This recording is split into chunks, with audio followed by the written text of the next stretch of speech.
1 Coríntios, capítulo de número 9. Quem achar vai dizer assim: oh glórias. Amém.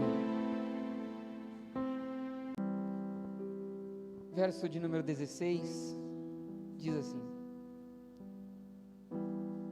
se, todos acharam? Se anuncio o Evangelho, não tenho de que me gloriar, pois sobre mim pesa esta obrigação, porque ai de mim se não pregar o Evangelho. Amém, irmãos?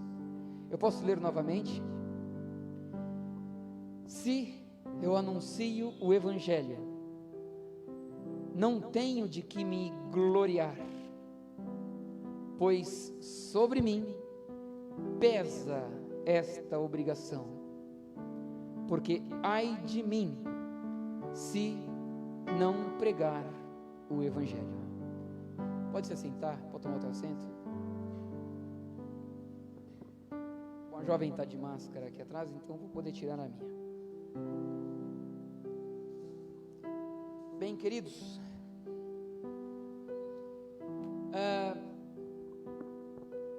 vou fazer uma pergunta que eu fiz de manhã.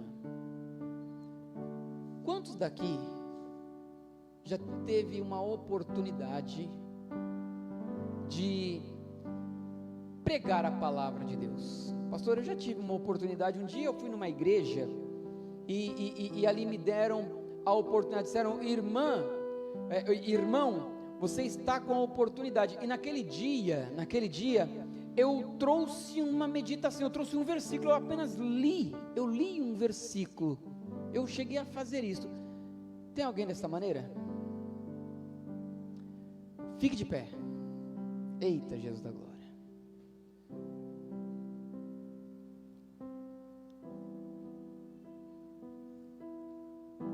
Tá, não precisa ser diretamente. Eu sei que, por exemplo, Jéssica, você já teve oportunidades, fique de pé. Maitê, você também. Deixa eu ver quem mais. Os demais irmãos, eu acredito. Ariane, você também. Irmãos, Leide, você não teve você nunca pregou na igreja? Já pregou? Então fique de pé também. Irmão Manuel?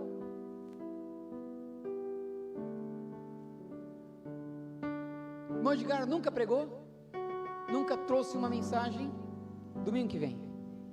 Eita, Jesus da glória. Também não? No outro domingo. A irmã? A irmã? Mas a irmã já pregou alguma vez? Nunca trouxe uma mensagem? Nunca leu na igreja?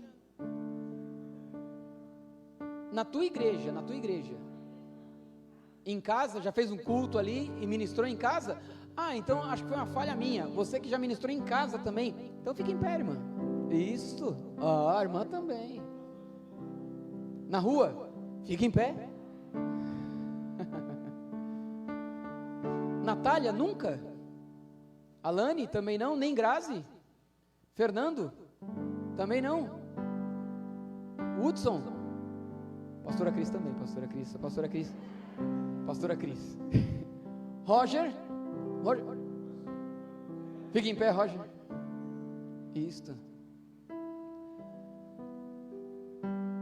Isto o Senhor colocou uma vez sobre você como uma obrigação. Já? Dá para ficar em pé aí? A Tainá está super presa ali. Isso. A Júlia não dá porque está tocando, mas já deu. Amém. Que em nome do Senhor Jesus, Deus Ele possa te usar poderosamente no anúncio do Evangelho da paz. Que pastor Fernando, Hudson, as jovens aqui, só por enquanto vocês. Então, deixa eu ver, domingo, sexta, quarta, domingo, sexta. Oh glórias, que Deus Ele tome a tua boca, que Deus Ele faça de você um instrumento, que Deus Ele possa preencher os teus lábios, que te impressione, dizendo você, não foi eu quem falou isso. Quem crê nisso? Os irmãos que estão sentados, vocês creem nisso? Crê, toma posse disto, que Deus Ele vai te usar poderosamente, em nome do Senhor Jesus, amém. Creia nisso. Se sente por um instante. Como é bom, irmãos, a Bíblia diz assim, quão formosos são os pés daqueles que anunciam as boas novas. Carlos foi o último jovem pregador que nós tivemos aqui na sexta-feira, né? E fiquei feliz, viu, Carlos? Comentei hoje de você, do Joseph, de mais alguns irmãos aqui, que nós já tivemos o prazer, a alegria de poder ver vocês também compartilharem o Evangelho. Sabe, isso é tão bom, irmãos, é tão notoriamente agradável a nós, que a Bíblia mostra de pessoas realmente que se agradaram daquilo que era feito em meio à pregação do Evangelho, a manifestação do próprio poder de Deus. Por exemplo, certa vez, um homem vendo aí em meio à pregação, não apenas a pregação, mas o impor das mãos, porque ali existia autoridade, ali existia poder, ali existia o próprio Senhor Jesus operando. Teve um camarada que pediu até que desse aquilo para ele, que lhe daria dinheiro. Não, eu quero ter essa experiência, eu quero ter esse momento também, eu quero viver isso. Eu estava comentando esses dias, que acho que eu falei uma vez aqui, certa vez eu vindo para a igreja, de ônibus, entrou um camarada, parecia que ele estava embriagado, estava bêbado, e aí ele, com uns panfletos nas mãos, né, ele, cambaleando, encostou lá, e ele começou a ler os versículos, né, do panfleto, e leu meio ali, tudo meio torto, mas ele leu, e demorou bastante para ler, não sei se pela pouca leitura ou porque ele estava embriagado, mas no final da leitura, ele disse assim: passageiros, desculpa interromper vocês nessa noite, mas como eu estou desempregado, eu estou aqui hoje fazendo um bico de pastor, e eu quero passar e pedir uma ajuda para você. Fala a verdade que eu não sei o que me impactou mais, a mensagem dele sendo pregado embriagado, ou o pedido que ele fez, dizendo que ele estava fazendo um bico de pastor. Ninguém deu nada. Se ele não tivesse falado, ninguém, né, ofereceu nada a ele. Sabe, queridos, e eu fiquei pensando nesse negócio, né, fazer bico de pastor. Sabe, eu creio, irmãos, que quando cada um de vocês ministrou, às vezes possa assim, quem sabe no teu pensar, quem sabe no teu não informar, parece que nada aconteceu. Quem sabe no dia que você falou, quem sabe no dia que você trouxe uma mensagem, parece que nada aconteceu. Mas eu tenho certeza e convicção absoluta que o próprio Espírito de Deus, Ele moveu céus e terra, no momento no qual você começou a abrir os teus lábios e ministrar, e pregar, e falar. Eu tenho certeza que cadeias foram abertas, direções, como nós vemos em testemunhos, sabe, irmãos, de pessoas que, um dia eu ouvi assim, um irmão, né, falando que pregou para uma pessoa, e até falou: olha, Deus vai te abençoar, e Deus vai trazer realmente tudo à tona, e ele na autoridade do Evangelho, mas ele falou assim: olha, só que eu não era daquela cidade. E eu fiquei pensando depois comigo assim: será que Deus vai realmente fazer tudo aquilo? E ele falou que ainda bem que eu não era daquela cidade, e foi embora.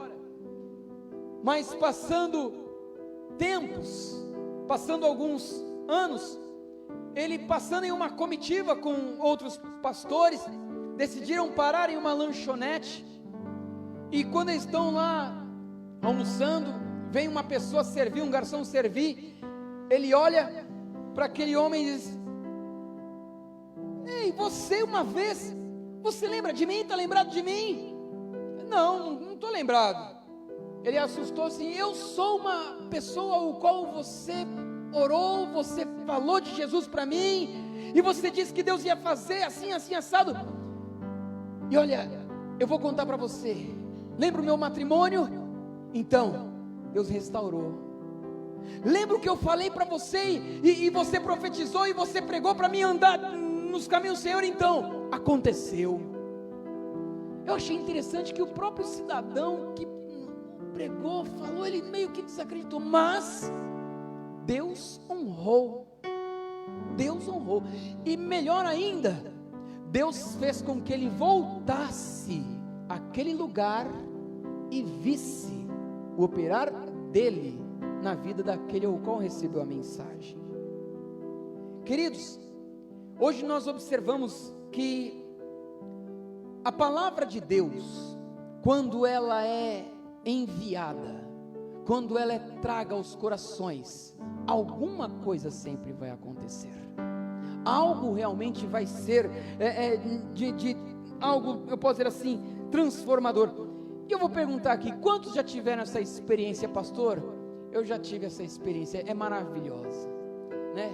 De poder assim ministrar, pregar, e ali fazer uma oração, e depois a pessoa contar que, olha, obrigado, agradecer. Tem alguém que já teve essa experiência? Já aconteceu contigo? Deus te honrou? Eu vejo isso como Deus honrando. Fala a verdade, irmão, não dá um sentimento maravilhoso? Eu perguntei para o Roger se ele lembra da primeira pregação que ele fez.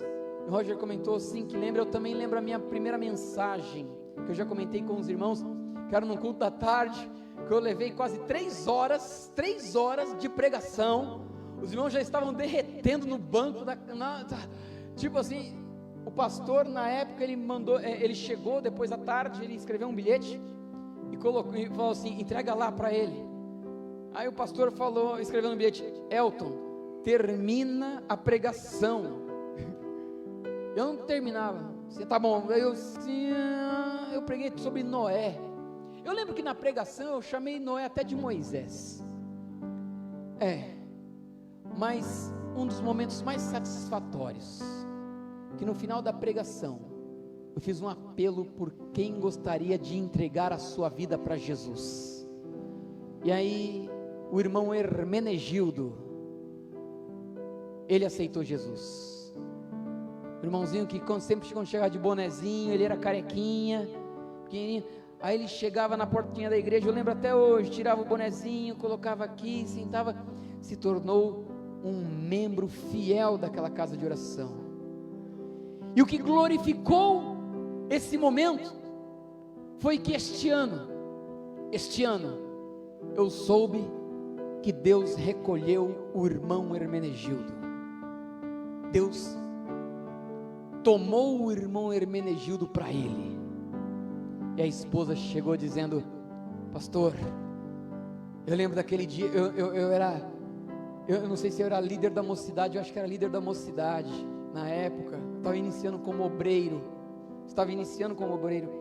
e aí a irmã lembrou dessa situação e disse: olha, meu esposo morreu em Cristo Jesus.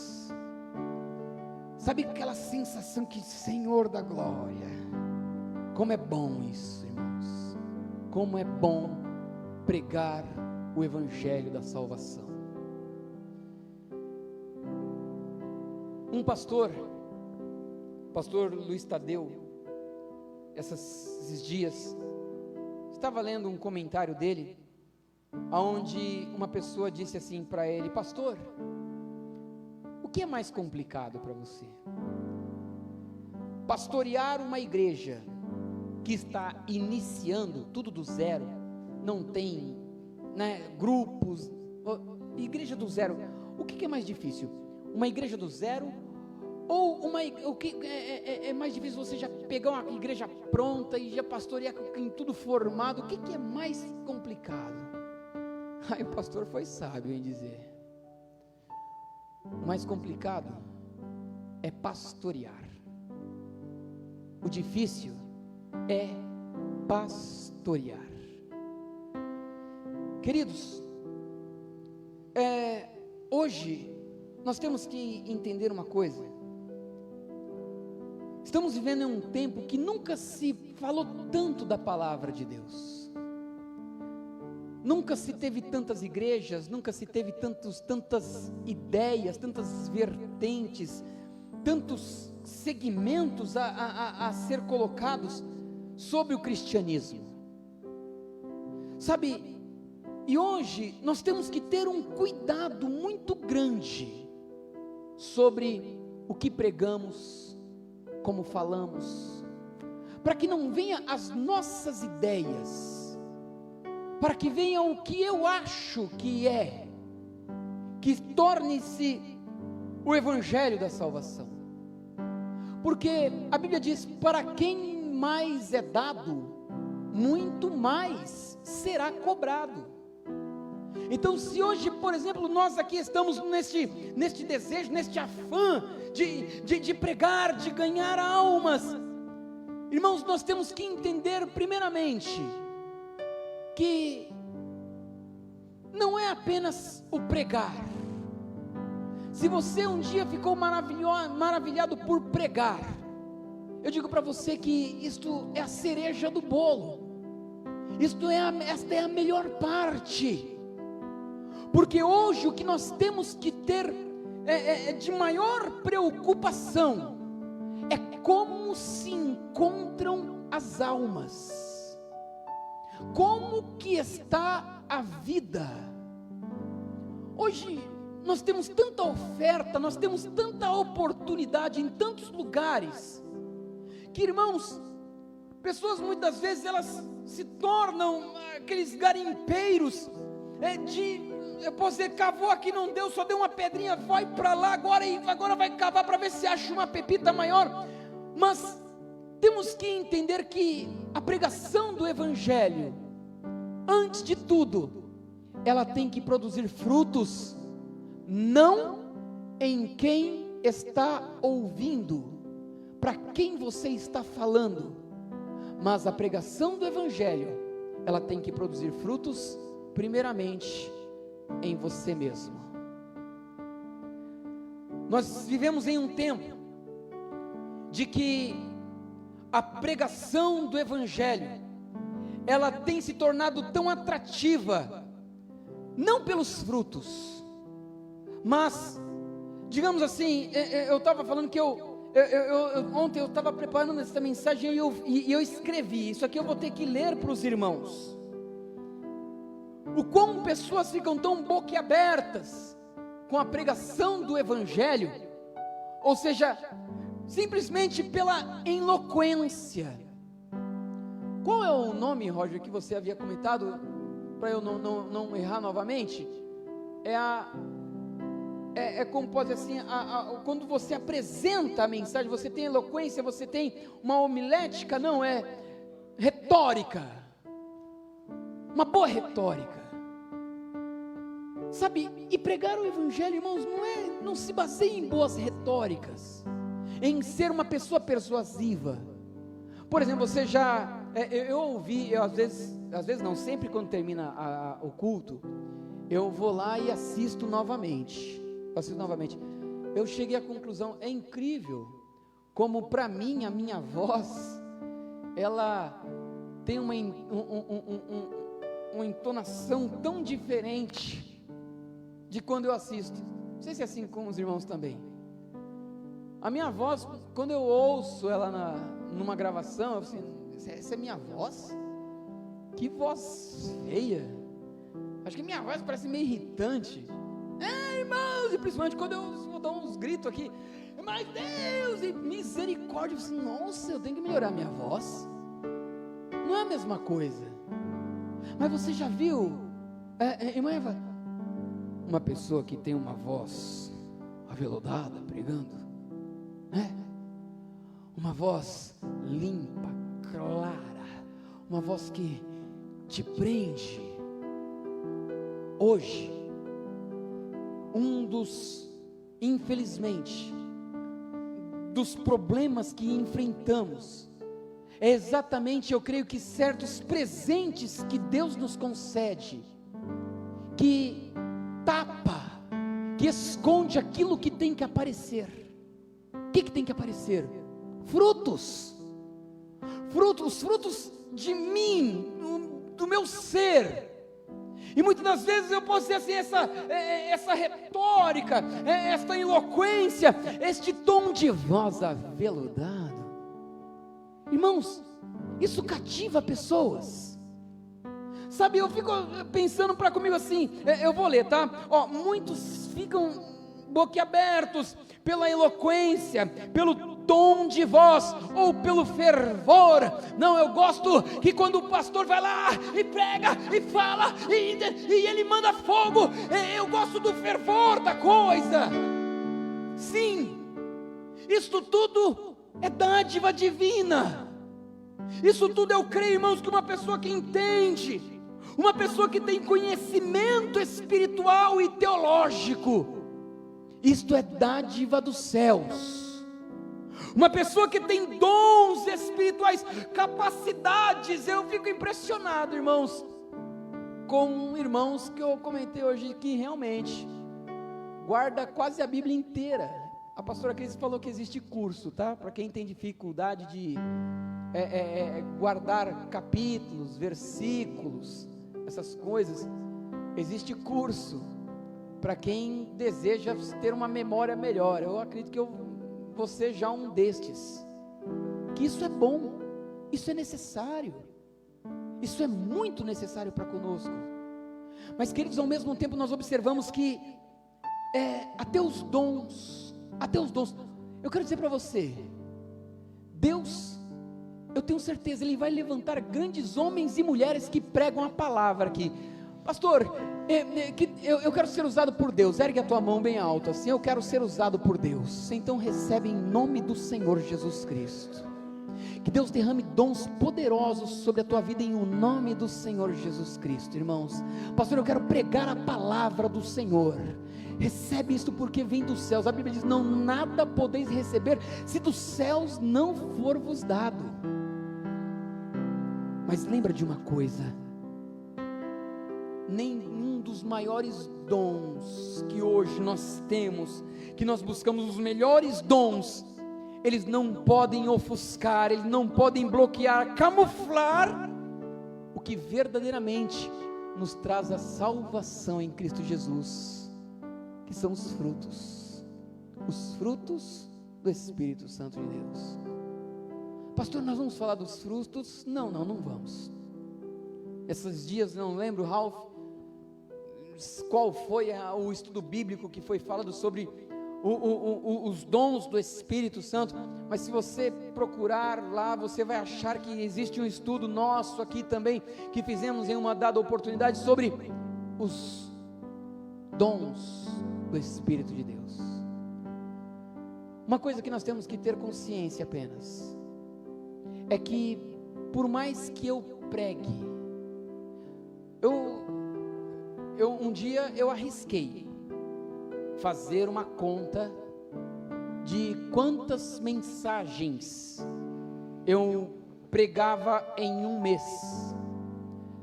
Tinha semanas que eu atravessava de segunda a segunda, de domingo a domingo, pregando todos os dias, 3 vezes ao dia. Irmãos, eu cheguei a um número assim, meu Deus, tudo isso? Fiquei impressionado. Mas uma coisa que eu tenho consciência, o fato de eu pregar a palavra de Deus não significa que eu sou salvo. Pregar a palavra não te traz salvação, ou seja, traz salvação para quem ouve, dá ouvidos e multiplica os seus frutos. para este sim. Porque, irmãos, eu quero dizer para você que, por exemplo, Carlos ministrou aqui, eu achei algo interessante. Comentei também com alguns irmãos que você também pregou sobre o filho pródigo, não foi? O filho pródigo. Uma mensagem, eu posso classificar assim, simples, né?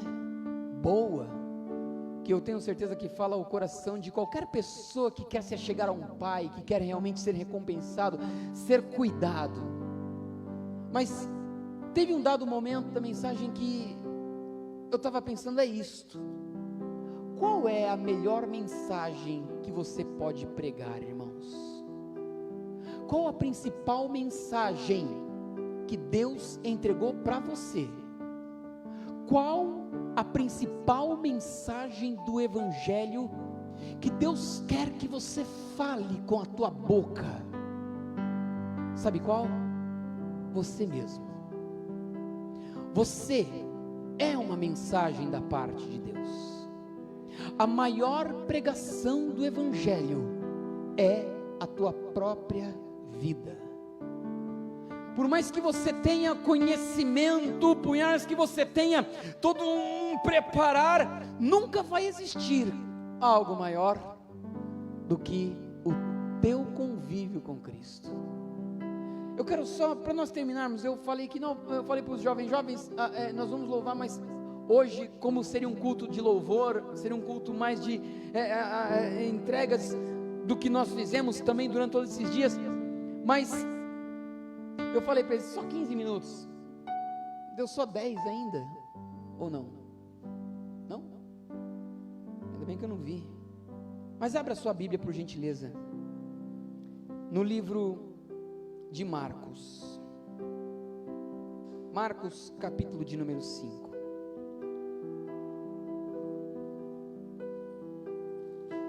Marcos 5.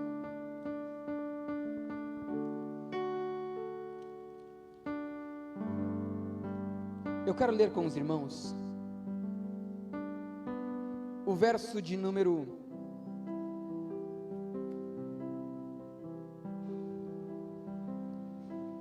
15, que diz assim: indo ter com Jesus, a parte B do 14, né? Na verdade ele que é o início, né? O 14 diz assim, ó, os porqueiros, aqui é um outro contexto, uma outra história. É Jesus expulsando os demônios de um homem, que os demônios vão para os porcos. Mas este não é o contexto que nós estaremos vendo. O 14, a parte B, mas vou pegar ele todo, diz assim: os porqueiros fugiram e o anunciaram na cidade e pelos campos. Amém. Então saiu o povo para ver o que acontecera. Indo ter com Jesus, viram o endemoniado, o que tivera aquela legião de demônios, assentado, vestido, porque não sei se você lembra da história, ele andava nu, né? Em perfeito juízo, e temeram.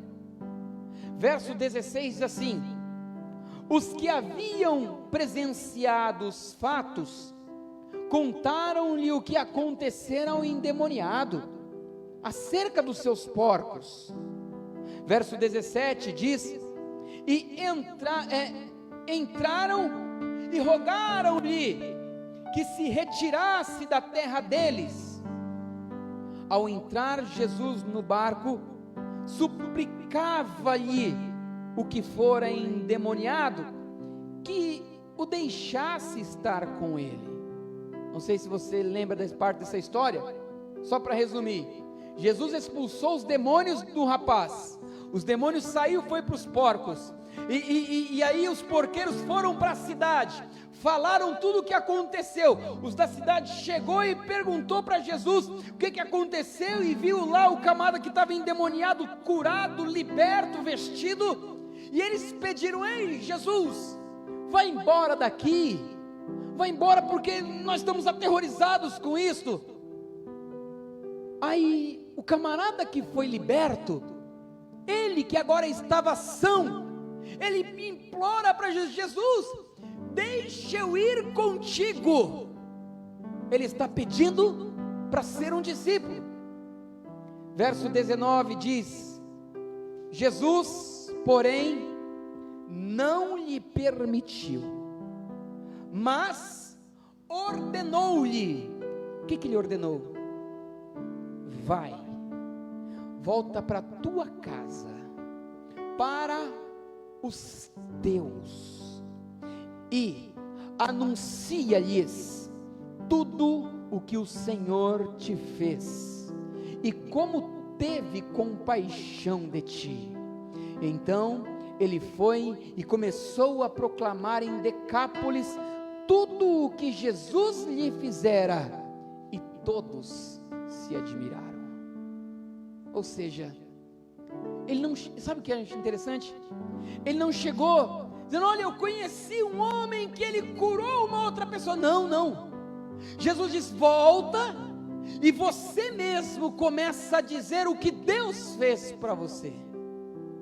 Ou seja, a mensagem era ele. Queridos, a palavra do Senhor nos fala sobre aquela mulher samaritana, que quando ela está no poço ali tentando tirar água, Jesus pede água para ela, e ela tem aquele momento meio truculoso com Jesus, mas a conversa começa a desenrolar. Jesus mostra realmente os seus problemas, traz ali um alívio para o coração dela. Ela fica saciada pelas palavras, pelo pouco momento que está tendo ali de relacionamento com Jesus, ainda que ele era um judeu. E ela volta agora para a sua cidade e diz: ei, eu encontrei um homem, e ele falou tudo a meu respeito, ele me conhece, ele me deu boas palavras. Não seria este o Messias? Eu tive muito pouco tempo com ele, mas eu quero mostrar a vocês. E a cidade sai e vai ter com ele. Aí quando esta multidão vai falar com Jesus, a multidão olha para a mulher e diz: mulher, não é mais pelo que você está falando, mas agora cremos pelo que nós estamos ouvindo e tendo com ele. Sabe o que significa isso, né?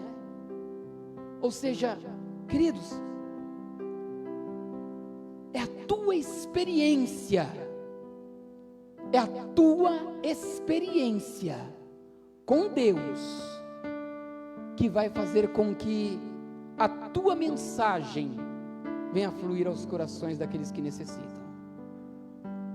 Não adianta eu contar um testemunho. Eu posso contar 1000 testemunhos da Tainá, eu posso contar 1000 testemunhos da irmã Lourdes, do irmão Newton, mas nenhum deles será tão eficaz como as minhas próprias experiências com Jesus.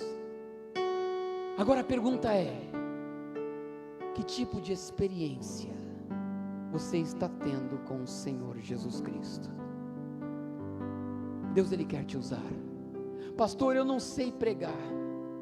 Tem uma irmã, a irmã Ana, estamos comentando, orando, buscando em oração por ela, e é interessante, a irmã Ana, eu lembro quando eu estava na igreja da Paz e Vida do Jardim das Rosas, a irmã Ana, ela ganhou muitas pessoas para a igreja, para o evangelho.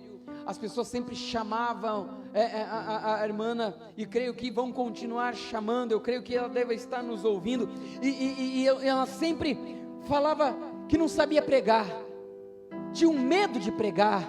Ai, pastor, me chama para ficar lá na porta. Não, eu posso vir lavar aqui o banheiro, eu posso fazer isso. Mas a irmã Ana foi uma das pessoas uma das obreiras que eu mais vi ganhar pessoas para estarem na igreja, para estar ali recebendo oração. E ela falou que eu nunca vi ela pregar aqui, nunca vi ela pregar, mas todas as vezes que ela tinha uma oportunidade para falar com alguém, ela sempre falava a mesma mensagem. Qual mesma mensagem? O Senhor me curou da gastrite. Algumas pessoas falam: nossa, isso? E com uma única mensagem, o Senhor me curou da gastrite, ela ganhou muito mais pessoas do que muitos obreiros que eu já tive a oportunidade também de estar. O Senhor me curou da gastrite. Eu acho até interessante que ela tem um testemunho até maior do filho dela que, né, ela chegou na igreja e falou assim: pastor, ela estava gestante, ela não podia ter filhos, mas ela, aí, tá vendo? E ela ficou grávida. Aí ela chegou na igreja falando: pastor, o médico falou que o meu neném morreu, né, e eu vou ter que tirar agora, então. Disse: não, irmão, vamos orar. Aí o menino hoje é o Mateus, né? Tá um meninão, tá bonitão. Interessante, com esse testemunho ela nunca ganhou tanta gente não, mas com Jesus me curou da gastrite, sim. Irmãos, qual é o propósito, queridos?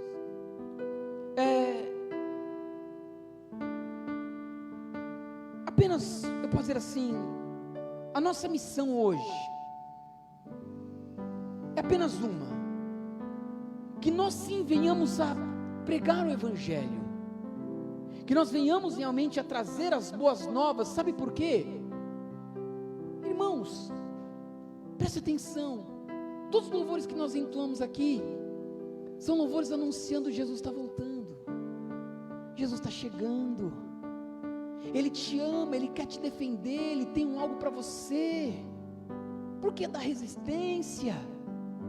Eu estou percebendo que a igreja nesses dias, ela está tendo uma só linguagem. Qual?